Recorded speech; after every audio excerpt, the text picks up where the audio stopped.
Federal and local officials surrounded a home in Cudahy. It is believed the gunman lived there in a duplex. Charles Benson joins us live from the 3700 block of East Holmes Avenue. Charles.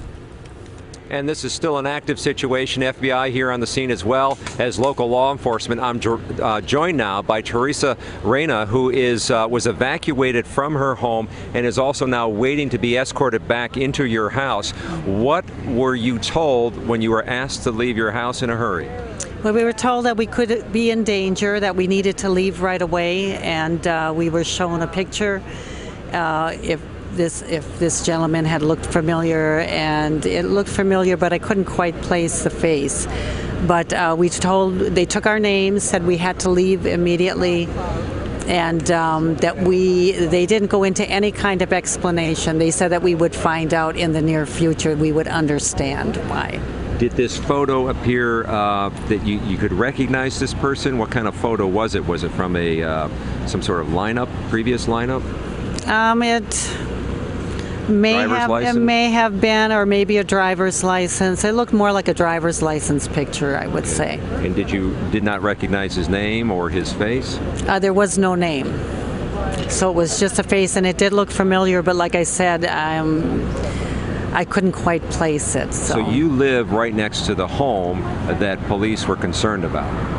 I believe so. I've been hearing conflicting stories about it, so I don't want to say exactly if that was the one, because I heard a couple different stories, but it may be. What kind of danger did they say you were in? They didn't. They just said that we could be in some type of immediate danger, that we needed to get out quickly. And when you got out quickly, what did you see when you got outside? Oh my goodness, we walked out and there was just many police and cars and vehicles, and it was pretty shocking to walk out and to see that many police out. So we knew that it was something very serious, but we didn't know it was connected with anything with the You did not know at that time. You had heard the news about the shooting? Yes, absolutely. But I didn't connect it right away. When I saw the policeman first, I thought, was it a family member? Something happened, and they were talking to my husband first, and I came right away.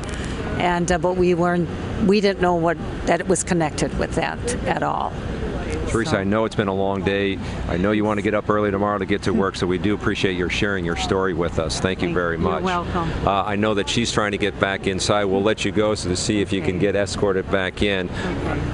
So they are letting some of the homeowners back in. Great concern here for those who live in this particular neighborhood.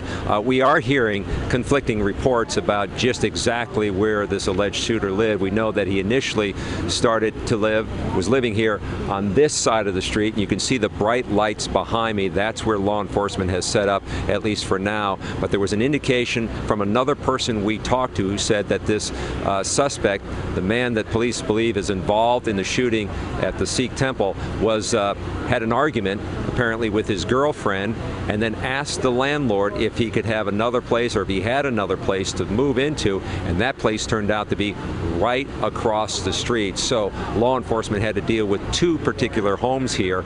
There was lots of law enforcement on the scene here, starting to arrive sometime around 4 o'clock, and they were here right up till about 10 o'clock, and at that point that we saw a lot of the federal people leave this particular location, but it's still an active situation going on here. Mike and Carol. Yeah, we had heard the reports that the suspect had possibly moved across the street from the duplex where he had been living. Thanks a lot, Charles Benson, joining us live. Now